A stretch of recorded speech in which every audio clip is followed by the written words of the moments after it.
大家好，今天呢给大家来聊一下这个电动车这个型号的这个品牌。像这款电动车的话，其实呢它也没有多大的毛病，它的这个毛病主要就是说你动这个后刹能刹车，但是说刹起来里面吱吱响。那像这种情况的话，跑到维修店的话，需不需要更换呢？肯定是需要更换的。不花，至少也花40-50块。那今天这个情况该怎么解决呢？接下来就给大家讲一下。首先准备一个电动扳手，把这个挡泥板这个壳子给它取掉，副板。然后呢，准备一个10的套筒，把这个压板螺丝10号螺丝给它取掉。当前我们可以看得到像这个电动车的这种故障，可能很多朋友都会更换刹车片，但是大家看见没有？当我们取下这个散热片就是挡泥片这个片子之后，我们可以看得到里面这个泥土是非常的严重和特别的多。那像这种情况的话，如果说时间用长了之后，很大一部分朋友不太会保养的这类朋友，基本上这个刹车片里面会进泥土，或者呢，即使刹车轮毂里面不进泥土，它这个摇臂这个位置，大家看见没有？我用这个螺丝刀敲这个位置，它里面都会有很多的泥土在里面锈蚀。那时间长了之后，即使我们这个刹车片里面灰尘很少，它一动这个后刹，那个摇臂跟着动的时候，它也会有这个吱吱响。那么很大一部分程度，其实很多时候不是刹车片换的吱吱响，只是说这个摇臂泥土过多。如果说懂行的朋友呢，咱们呢爱摸索爱动手的这类朋友，动手能力比较强的这类朋友，咱们可以准备一个电动扳手，找到相应的工具和套筒，把这些螺丝一一的卸掉，然后呢用这个清水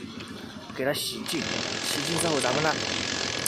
再用这个油给它打一层油，那这个过程基本上就可以消除吱吱响的这个响声。那像当前我们看得到拆螺丝，它这个也是有技巧的。大家也可以看得到，这个螺丝也是拆不下来这个时候呢，我们用这个风炮来打。哎呀，这个螺丝的话，说实话，看着很紧的，其实拆起来它这个里面的这个窍门也是非常的多的。所以呢，这个玩意的话怎么讲呢？并非一朝一夕就可以练就的出来这个技术。就好比我们修电动车或者修摩托车，这个技术并非一朝一夕就可以轻松的给它练出来。好了，那我们来拆另一边这个大螺丝。首先第一个大螺丝，我们可以看得到这个风炮打的力量是非常的大的。如果说这个力量不够大，那这个螺丝很有可能面临打滑丝，或者强行打直接把螺帽打瘸，这个时候就造成了这个螺帽取不下来都有可能。螺帽取不下来，那这个玩意儿这个就搞大了，大家也知道换刹车片就换不了了。如果说电机轴承坏了也换不了了，那这个时候就麻烦了。好了，那接下来我们把这个拉杆这个支架螺丝给它取下来。大家都可以看得到不管这个电动车后轮取任何一颗大螺丝、小螺丝都是特别的费劲费力的，看见没有？就连这个拉杆刹车摇臂这个拉杆这个螺丝都需要用这个风炮来打才可以把它打下来，而且打起来都还是比较吃力的。其中的这个过程我就不用多讲了，大家可以细致的来看一下，比打大螺帽都还要挺费力的。那接下来呢，把这个螺丝这个调节拉杆的这个螺丝给它拧下来，调节螺帽的这个螺丝。好了，那我们取一下它这个拉箱。好了，这个时候就可以取下来了吧？其实这个时候呢，可以取下来，但是那边有个拉带，给那个拉带给它取掉就可以了。其实像这款电机的话，说实话，很多朋友对这个电机有误解，这个电机我们就不扯远了，这期就主要给大家讲这个刹车摇臂这个盘子就拿下来了。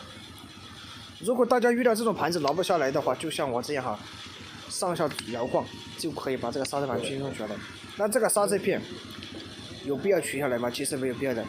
很多时候呢，取下来之后，这个刹车片和原有的这个纹路变温了，之后就导致我们装上，即使把这个刹车片这些灰尘除好之后，装上也会失去这个原有的这个刹车灵敏度。大家可以看得到视频当中的这个画面哈，这个灰是有多严重，我就不用多讲了，特别的严重。像这种情况都要准备一把吹风枪，把里面的这个灰尘吹干净。吹干净之后，有条件的朋友可以准备一张纸巾这个纸巾我相信大部分的朋友都是能找得到的。好了，接下来要准备这个油哈，把这个刹车盘这个位置这个窍门哈，给它修理一下。大家一定把这个窍门看一下，这个窍门呢，相信对大家肯定是有帮助的。接下来大家看见了吗？打的油打在这个位置啊，打油不要打错了，不要打在刹车片上面，是打在它这个摇臂这个缝隙，看见没有？打到这个缝隙，然后呢不停的摇晃，使这个油进入这个缝隙里面，然而呢，它这个噪音就可以起到这种变小。大家也看得到哈，也可以看得到，刚刚呢没打油之前那个啾啾响哈，其实呢，大家也看得到哈，这个刹车片其实也用不着换。很多时候呢，像这种情况到维修店去，基本上要换刹车片了，因为拆装这个人工费用也是不小的这个费用，所以说如果自己动手能力比较强的朋友，大家也可以看到这个画面啊，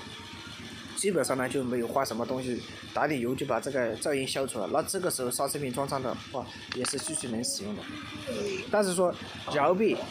一定要摇活，取下来之后，不仅要摇活，还要清理干净。然后呢，我们准备一张纸巾，